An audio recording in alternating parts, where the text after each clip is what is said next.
This is Matthew Cratter from Bitcoin University, and today I'm pleased to announce that Toxic Bitcoin Saturday is back, in which I answer viewer questions, highlight a few key YouTube comments from the preceding week, and add a dash of toxic Bitcoin maximalism. Over the past 15 years, if you think about it, this really was a historic week because over the past 15 years, Bitcoin went from being worthless money held by math nerds to having 11 ETFs in the largest, deepest markets in the world. It's pretty amazing when you stop to think about it. And we now have BlackRock CEO Larry Fink pumping Bitcoin on CNBC, saying it's no different than what gold represented for thousands of years. It's an asset class that protects you. I would say it's not an asset class that protects you. It's not crypto, but Bitcoin does indeed protect you as a store of value and as a sovereign, self-sovereign form of money. Here was a bad take on it. I'd say ETFs fell flat on their face. Hyping BTC always ends up in disaster, to which my reply was typical high time preference thinking, measuring investment results over a 24-hour period. Christopher Walken, PUA, saying, I don't care if the price of Bitcoin tanks 90%. I'll keep buying it more forever. I said, I agree. And I made this promise, Bitcoin can never go to zero because I will buy every single last Bitcoin that's for sale at a penny a piece. And I'd be very happy to do that if it ever got that far. But the way this works, now that I put this out on the internet, someone will front run me and buy it at 2 cents. Someone will front run them and buy it at 5 cents, etc. So Bitcoin is obviously not going to zero. Another comment, more people will buy the ETF than BTC because learning about UTXOs, which are just unspent transaction outputs, little chunks of Bitcoin, learning about UTXOs is hard. It is difficult. I have a playlist now on YouTube. You can just Google that and watch it. Learning about Bitcoin UTXOs is hard. People like easy, to which I replied, that's true. And when these same people get rugged, they will finally start to get interested in self-custody and how UTXOs function. Most people have to learn things the hard way, unfortunately. Doji Do 3974, I do not agree with your misinterpretation. The SEC only approved quote-unquote cash-only redemption spot ETFs. What you're explaining is mostly in-kind redemption. Technically, cash-only redemption is like paper money. The ETF is not required to buy any real BTC, therefore not affecting the price movement of actual BTC. To which I responded, absolutely incorrect. This is not correct. Every US spot Bitcoin ETF is legally required to buy real BTC and stored at a custodian. That cash-only redemption thing, it's just an intermediate cash step. So for example, Bitcoin OGs are not able to take their Bitcoin and give them directly in exchange for shares of the ETFs, for example. They need to sell it and then give the cash to the ETF provider. So this may be something that was done to prevent this, but it's also just an intermediate step. These ETFs will be holding the real BTC. If you're enjoying this video so far, I'd ask you to please hit that subscribe button. That really helps the reach of this channel. Hit the like button, leave a question or comment in the comment section, and share this video with a friend or family member. So again, spot Bitcoin ETF providers are legally required to buy real BTC to back the ETFs. Now, these ETFs may end up not being fully backed by BTC at some point in years from now, but that is not today. There are too many eyes on them. There are too many regulators. There are too many people looking at them. And if there is a problem, there will be a leak, and we will learn about it that a certain ETF is not backed. So this helps to align incentives and make sure that they're actually backing it. There will be real auditors and accountants looking at this. Regulators and auditors will require custodians, for example, like Coinbase Custody, which is holding the bulk of the Bitcoin backing these ETFs. They will require custodians to sign messages, and this is very easy to do on the Bitcoin blockchain. If you control the private keys to an address, they'll be required to sign messages proving that they control the private keys for any Bitcoin that is backing a given spot Bitcoin ETF. When the US government eventually gets super desperate in 5 or 10 years from now, you can expect seizures. You can expect these ETFs not to be fully backed, but that's not where we are today. These are honest, regulated products. Any spot Bitcoin ETF that underperforms real Bitcoin, in addition, before fees, will go out of business. So this is another incentive for these Bitcoin ETFs to actually back Bitcoin.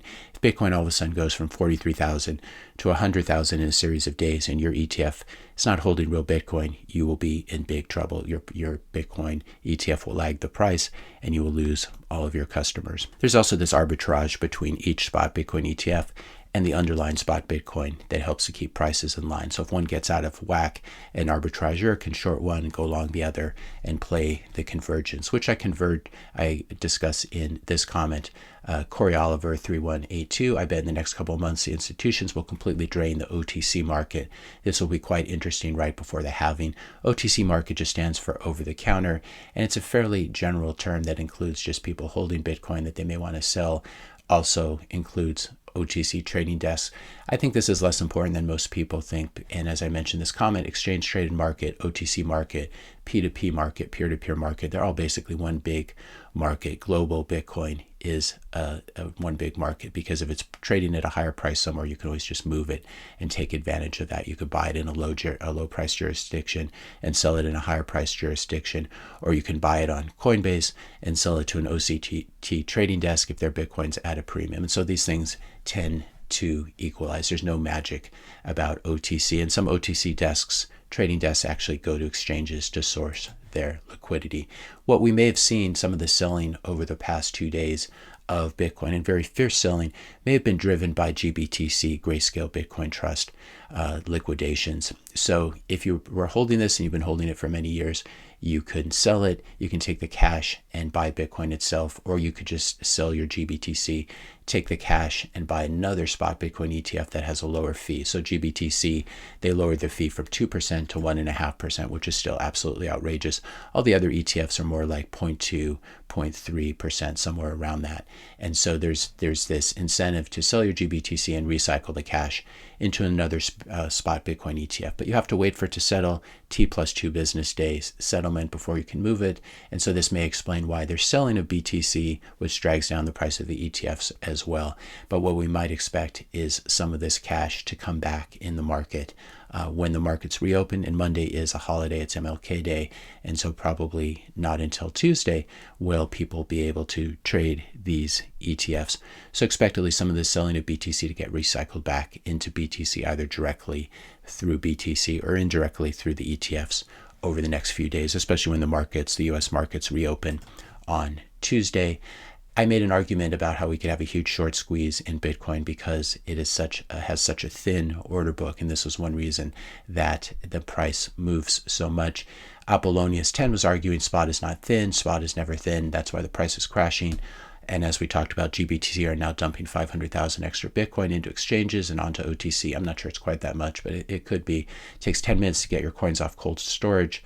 I'll tell you what's thin. Long-term holders, very thin. They will capitulate eventually.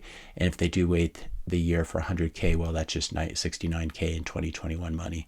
So this person obviously doesn't like Bitcoin for multiple reasons, but he is incorrect when he makes this argument that the price can crash and melt up and that spot is never thin.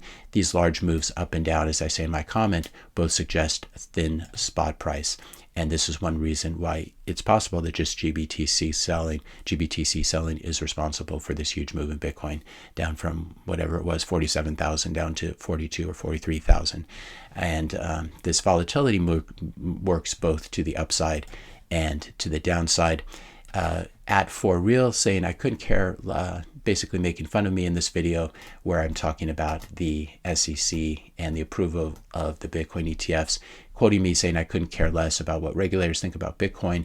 A few moments later saying that I said there's really bad news for shitcoiners, altcoiners in this announcement by the SEC.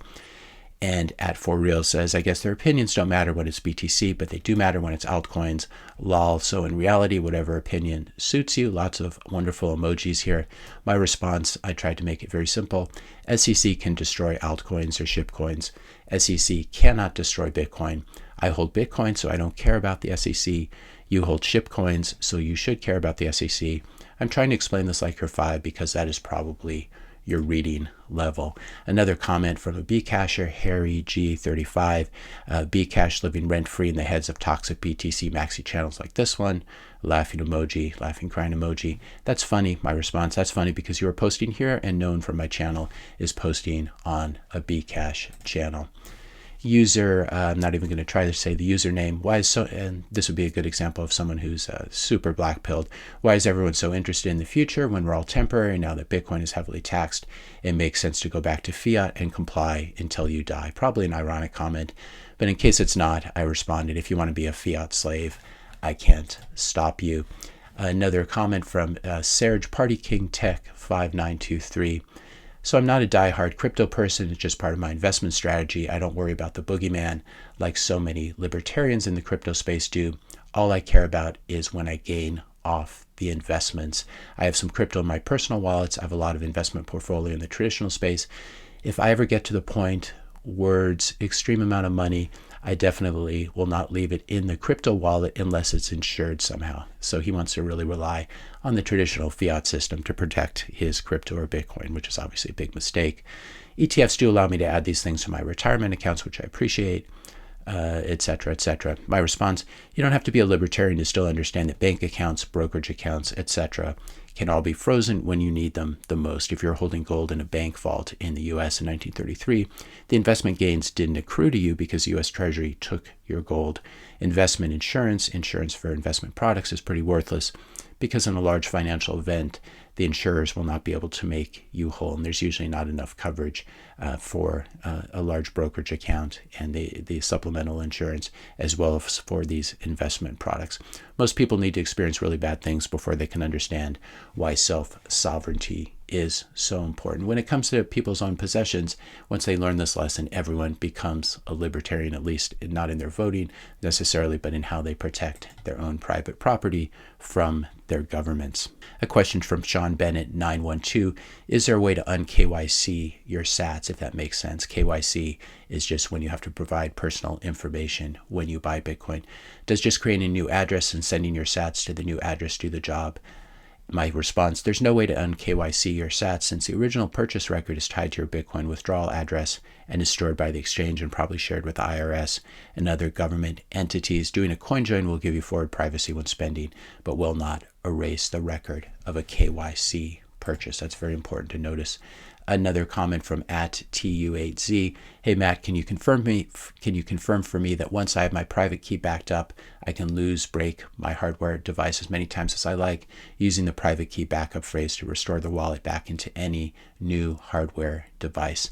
My response, yes, that's correct, but test doing it before you commit large amounts of BTC. So send $5 of BTC to a hardware wallet, then wipe it and see if you can restore it to a different hardware wallet, or wipe your existing hardware wallet and try to do a recovery. If you mess up, you've learned something and only lost a few bucks. But any BIP39 compatible hardware wallet will allow you to recover and reassemble your Bitcoin holdings and your Bitcoin transaction history, which is really cool.